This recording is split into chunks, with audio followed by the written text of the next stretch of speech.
Okay, so here are the instructions for how to request your schedules for next year. First, you'll see the attached spreadsheet, which looks like this. Sheet 1 is actually my worksheet for doing all the schedules together. So you'll see the PGY4 class, PGY3, and PGY2. And you'll also see multiple totals, which make sure that there's a pretty even distribution of residents in each area of the department.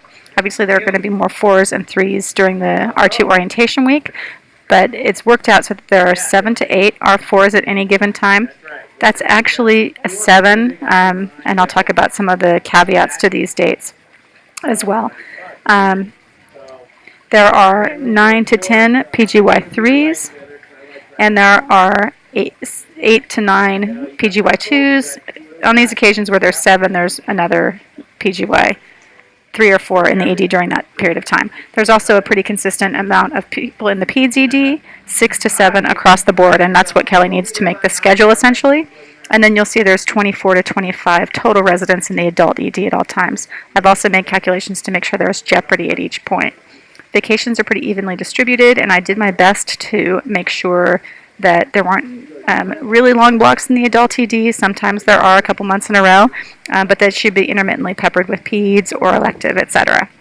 So what you need to do for your class is find the class you're going to be in next year. Click that class. If you're going to be in R2, you can see it's down there.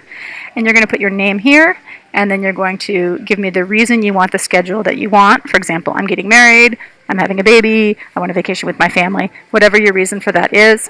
And then you're going to list your choices 1 through 16 over here. Number 1 being your top choice. So this is the schedule across the board.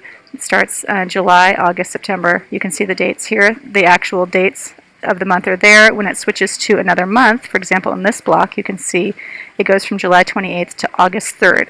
I note that in the column. This is ASAP, and this is retreat. The in-service, you'll note, is listed on here as February 28th. However, the in-service is going to be all electronic this year and spread over a week, so we're not going to worry so much about that.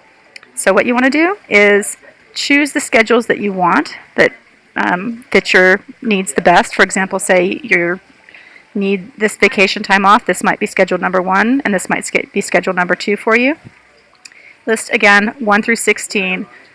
Save that as a document and then send it back to me.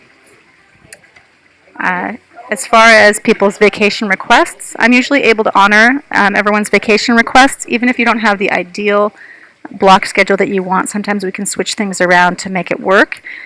So don't worry too much about that. Just put the requests in as well as your desires. The priorities go in order of significant life events like weddings and childbirth. Get top priority, and then the other things like family reunions, grandma's birthday, anniversaries, things like that are typically second priority, and then just want it off for a vacation with my friends. That's more of a third priority.